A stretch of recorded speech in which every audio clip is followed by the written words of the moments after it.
Alright, so we're going to jump into a location that's about 40 to 50 hours into the game, into the content of the game, in a place called Blue Mountain. I'm going to show off a few of the ways in which we tell the story in this game. The Secret World, the story is something we consider to be a jigsaw puzzle, and the player is always looking for pieces to form a larger picture of what's going on. So this is the abandoned Cdc Camp in the Blue Mountain, and the CDC were here investigating the filth. So the player finds Mariana Chen, who is one of the CDC guys who managed to survive, and should be able to fill the player in a little bit more about what they've been doing here and what they found out about the filth. So we're going to listen to that now. Hey, halt! No closer. I'm getting some weird readings. You might be infected. Everyone here might be infected.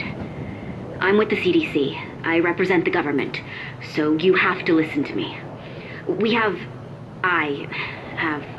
This is a quarantined area, and I have authority here. That's why I'm wearing the suit. That's what the suit means. It means the fecal matter has hit the fan, and we're staring Phase 7 dead in the eye. Frankly, if it didn't violate protocol, I could really use a hug. I feel very vulnerable, especially after the others were exposed. Terminally. They expired. Died. They died. Horribly. Cursing, screaming, gasping, vomiting, clawing their own eyes out. It was icky. And then, when it's finally over and they're all dead, you think, hey, that sucked, but it's done. They're gone. We can deal with that. But oh no. Rising from the dead, shambling ghouls, glowing eyes, tentacles, black slime. Not even your standard government-grade Category Z reanimated corpses. This is brand new terrifying. Run for the hills terrifying. Despite all that training, you just want to skedaddle. It started down in that bog, just before the fog came.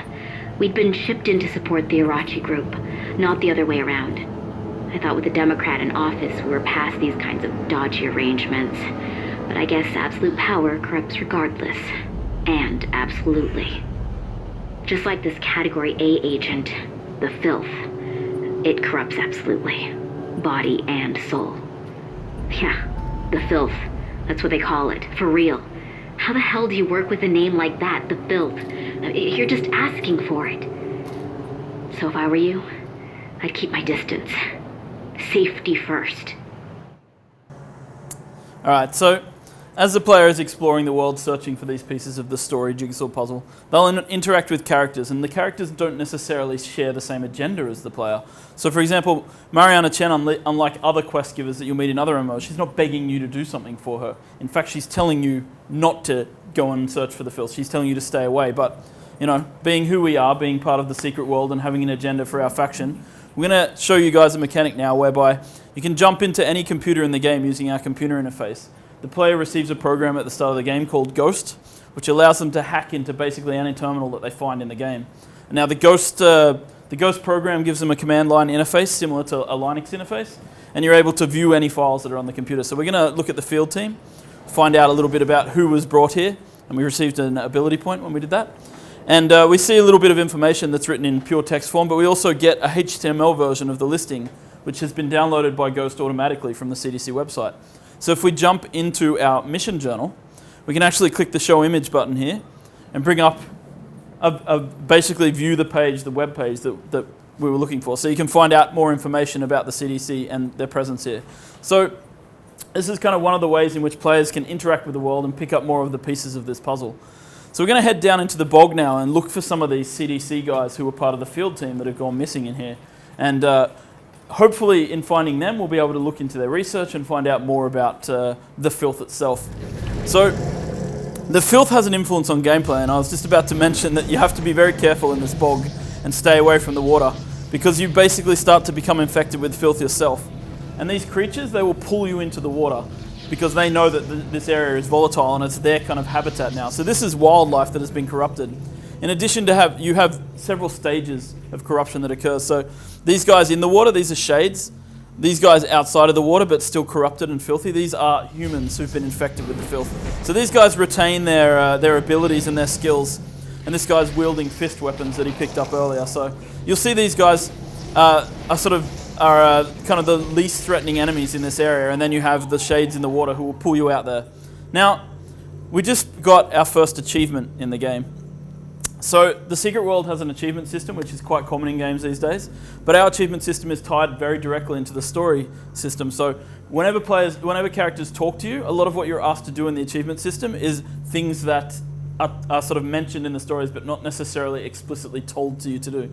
So we have all these different categories: exploration, missions, PvP, regional, dungeons, faction, lore, crafting, and global achievements. Achievements give item rewards, clothing rewards, money, and experience to players. So there's plenty of stuff for players to dig into when they're not wanting to run around and complete missions. They can also dig into the achievement system.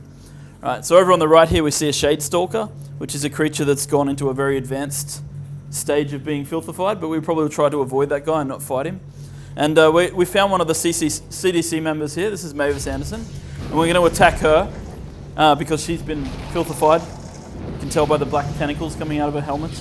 And she, hopefully her research is nearby and we can find out a little more about the filth. It's also worth pointing out that when anything in the game has been infected by filth, when it dies, it explodes, and players will basically take extra damage if they hang around in the area. So you don't want to hang around when a creature is exploding afterwards. So it's kind of all about creating this movement in combat for players. All right, so you see this slightly glowing filth module here on the ground. We're gonna interact with that, and we're gonna pick up another part of the systems in our game, which is something called lore. Now, lore is what we call the glue that holds the jigsaw puzzle together.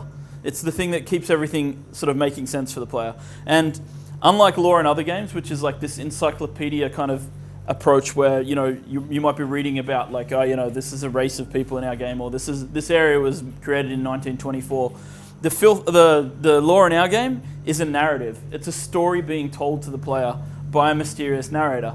And it's quite interesting. So the idea is to build the tension through the story so people will continue wanting to find these entries because they basically tell you a short story in each and every piece. So this is a short story about the filth. And it doesn't talk about the filth in a dry, detached way. It gives you a narrative about the filth and how it affects people's real lives.